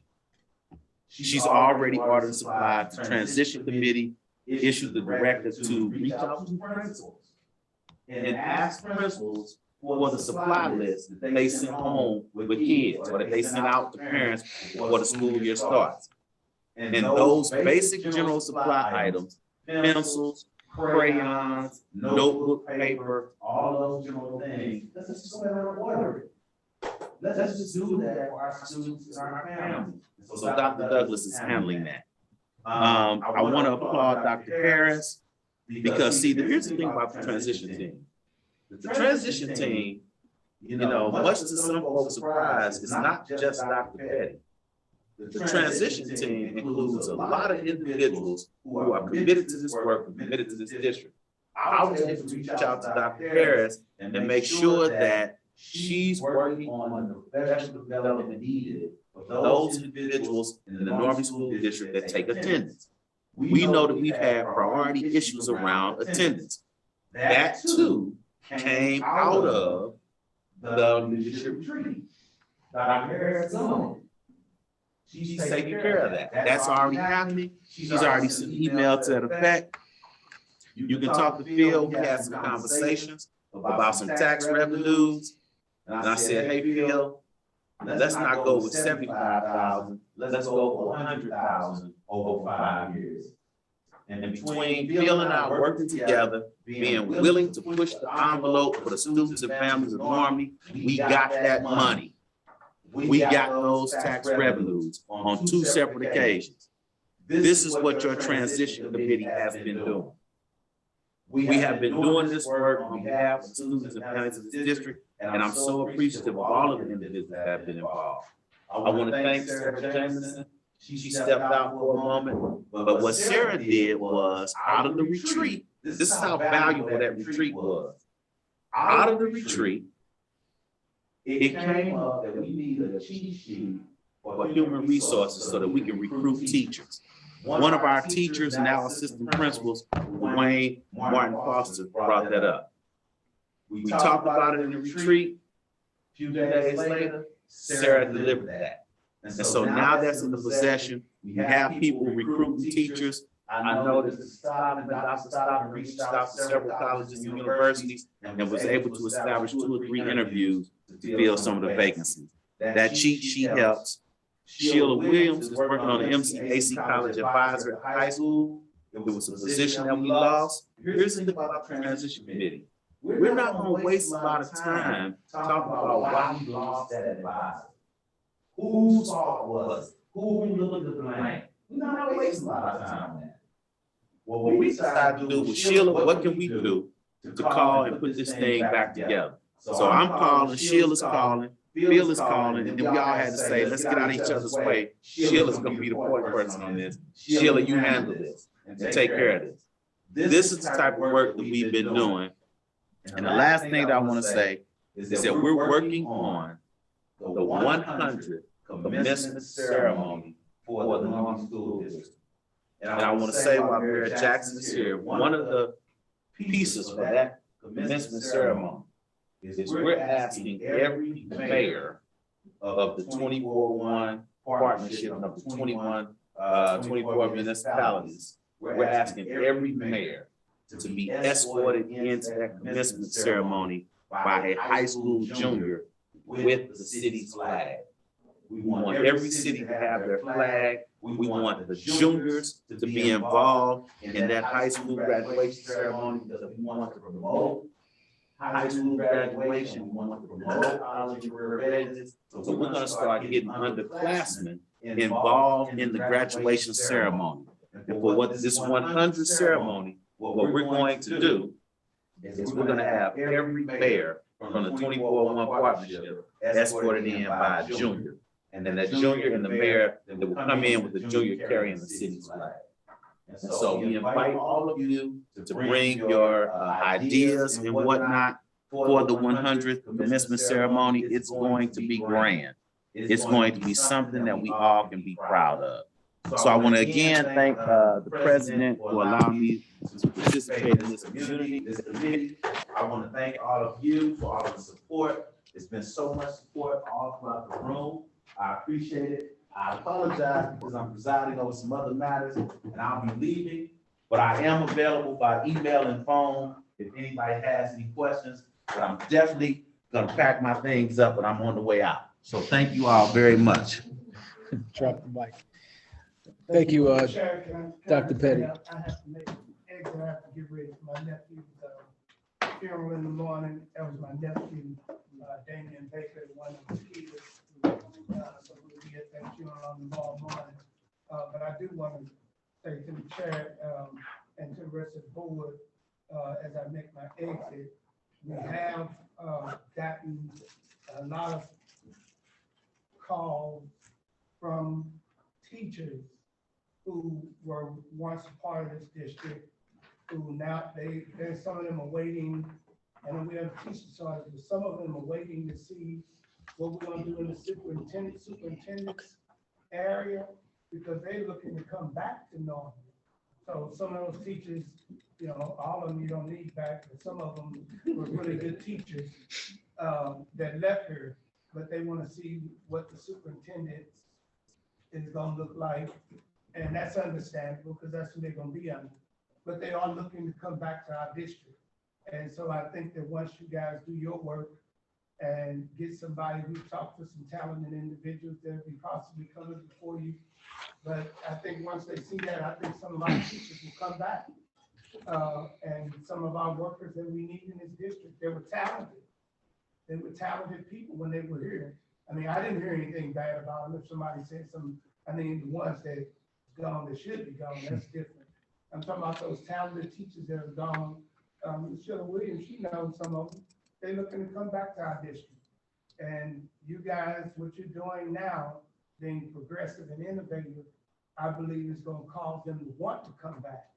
I like the name Project Phoenix. That's the name of my consulting company.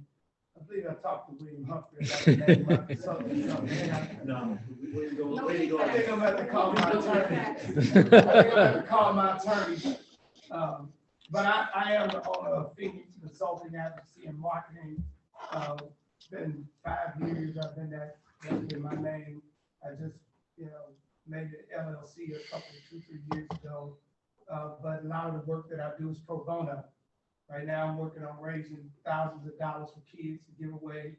I gave away $2,000 a child last year during the pandemic. I gave away $1,000 a child this year. We have a big basketball tournament going on. I got a bowling tournament that's being arranged by a person, a lady that's in the Bowling Hall of Fame. And all proceeds, every dime of it goes to kids. We have like 7 different kids this year. Okay. I'm trying to give each of them $2,500 a child. They on their way to college, and we're gonna make sure they get that money. But those are some of the things that I do, and I'm looking forward to collaboratively working and escorting with the flag. All the mayors will be all in, because we've always been part of our school district. Michelle Williams, you know, when back to school, we used to stand out there when the buses came on the first day and greet all the kids, and I'd love to be there, high five them again. That's working together. That can happen. Maybe Harlan Hines and have us all ride our bikes down there. Okay, all right. Thank you, man. Thank you, we appreciate it. Sorry Thank to you. interrupt y'all. Thank you so much. I appreciate it. Thank you, Dr. Petty, for the presentation. I too was inspired by the leadership retreat. Thank you to Dr. Ryder and her staff and all the participants, and how you inspire us, and let's keep it moving. Moving on to item number, I think we covered it about with the transition committee update, right? Okay, great.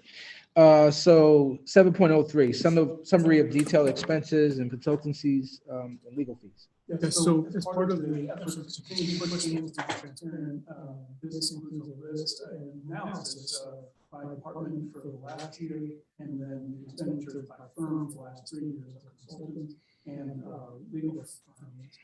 We're mindful of the desire, as I mentioned multiple times tonight, to bring our dollars and outs to pay, to develop our own team to do this work. You can notice over the 3-year period that the consultancy fees have gone down by $320,000. Even within a single year, the consultancy fees went down. We were working on building the capacity of the HR department. And once we realized that that had come to an end, the $40,000 that was spent to build their capacity was stopped as well. We're carefully considering a future consultant, as you saw tonight, for future approval and vetting.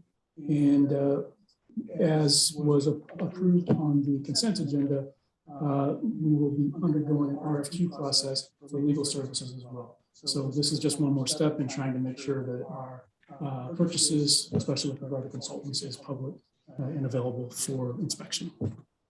Any questions? Any questions? Okay, moving on to item number 7.04, tuition assistance. Similarly, this is just bringing before the board something that at the April meeting, I shared it with the finance update that in order to support staff retention, the district had changed its procedure for tuition reimbursement for the 21-22 school year only. And the change was to provide 100% tuition reimbursement, not the prorated amount that is our standard norm. So the board learned of that at the April meeting. This is the final payout for that 100% payout. We will be returning back to the prorated payout for individuals on the staff. But by letting you know this and letting the public know this and the staff know this, it's not going to be 100% reimbursed. We're going back fully by the book, where it could be 75, 80% of what is put in based on what is budgeted.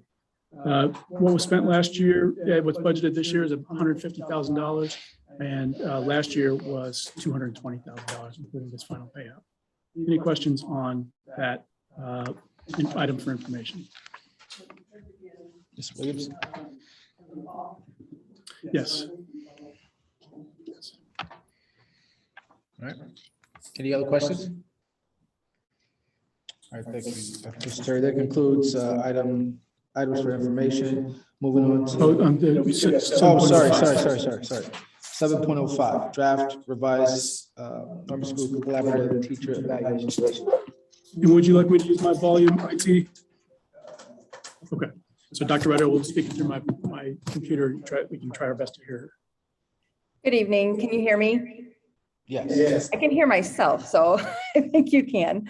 The teacher evaluation tool was recently revised to align with the state tool and to describe what practices teachers should know and demonstrate in their work.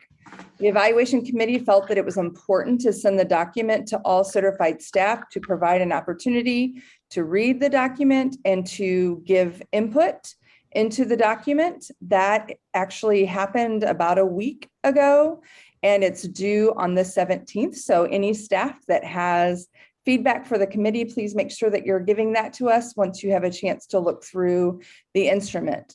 The actual approval will go to the board on August 9th because we need some time to make some revisions dependent upon the feedback that we receive from staff.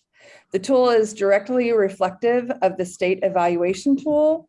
The only difference is the sources of evidence, and the committee felt that it was important to include the language and practices of NSC in that area. All 7 steps of the evaluation process are included, meeting state requirements. We have a cycle that is for tenured teachers, so it kind of goes by last name. And there's a cycle rather than all teachers having multiple evaluations and a summative every single year, but rather it would be on a rotating basis to honor the tenure in our district. And then more detail has been added to the policies and procedures section of the tool. If you have any questions for me, feel free to email or you can ask now. And also you can include your feedback along with the teacher's feedback as well. I think I sent that link to all board members last week as well. Any questions? Any questions? Okay. I think that's it. Thank you, Dr. Ryder. That it? All right, that concludes items for information. Moving on to agenda item number 8, board comments. Mr. Humphrey.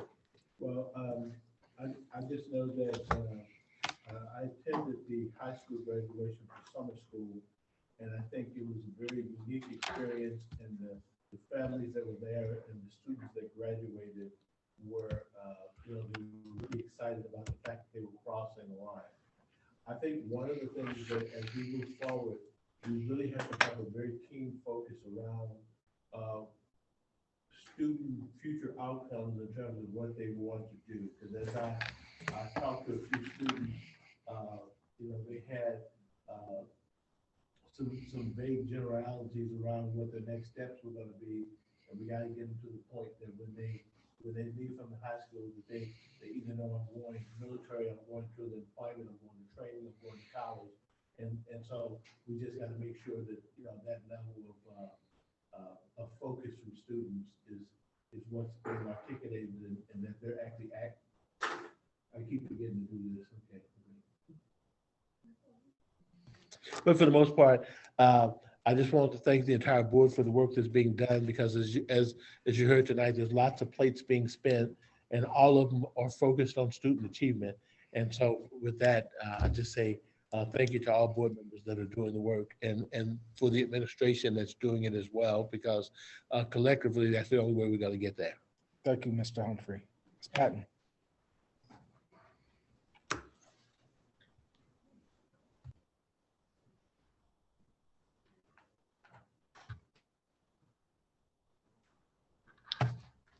No comment.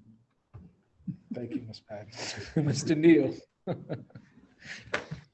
Certainly, thank you to all the board members as well, and to everyone that's putting in efforts to make our year a very productive year that's coming. I especially want to thank Dr. Douglas and Dr. Warren. I was really inspired by their presentation, and I'm looking forward to see what comes of that. So thank you. Thank you, Mr. Neal. Ms. Williams. I want to thank all these board members too. We're doing some extraordinary work, I think. I want to thank all the staff. I know you're putting in extra time. Your microphone's not on.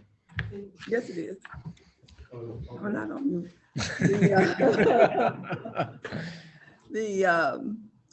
I want to once again say thank you to the high school staff for the extraordinary work, including Dr. Floyd, of getting those kids to graduation. That was some of the most inspiring work I've seen done anywhere I've been in these 50 years. It was there, all hands on deck, and we just appreciate it. And I'd also like to welcome our new staff members. You got a lot, we need a new branding, Mr. Communication guy. And Mr. Technology gentleman. We gotta be able to hear this thing, okay?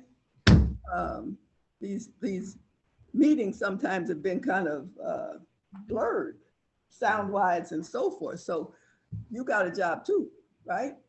Okay. So, but I thank everybody for all the work you're doing, and congratulations, teacher. Thank you, Ms. Williams. Mr. Hodge.